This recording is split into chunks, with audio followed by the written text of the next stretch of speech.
Hey everyone, MLive's Quinn here at Imperial Arena at the Atlantis Resort in Paradise Island in the Bahamas, following Michigan's 74-60 loss to UConn. I think Michigan's biggest fears tonight really played themselves out in a game where Michigan was pretty much overmatched for, I'd say, about 30 to 32 of the 40 minutes played here. Michigan had a really nice start, very active on the offensive glass, jumped out to an early lead.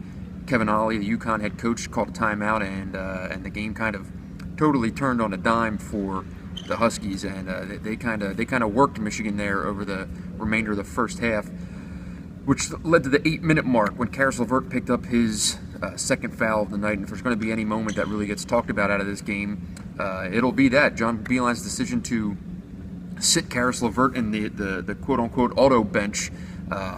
He sat down Karis LeVert, and he had to watch over the last 8 minutes of the half as UConn went on a really strong run to finish the game, or finish the half, and take a double-digit lead into halftime thanks to a three-pointer by Sterling Gibbs at the end of the half.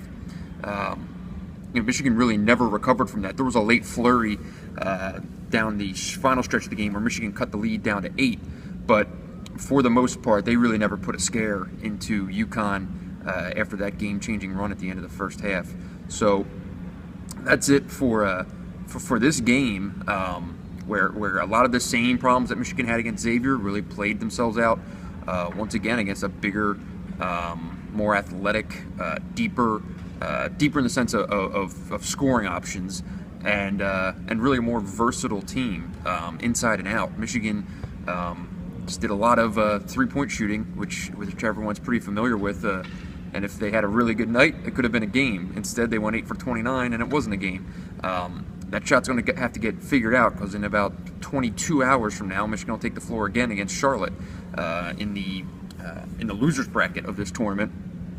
And Charlotte will be a pretty significant underdog. If anyone remembers the Elon game that Michigan played, they pretty much handled that team from the Colonial Athletic Conference, Athletic Association.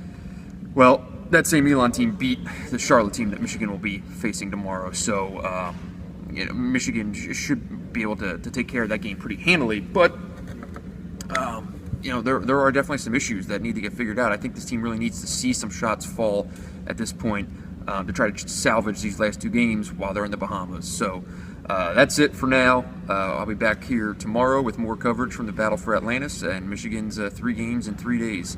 As always, check back to MLive for full coverage, and thanks for watching.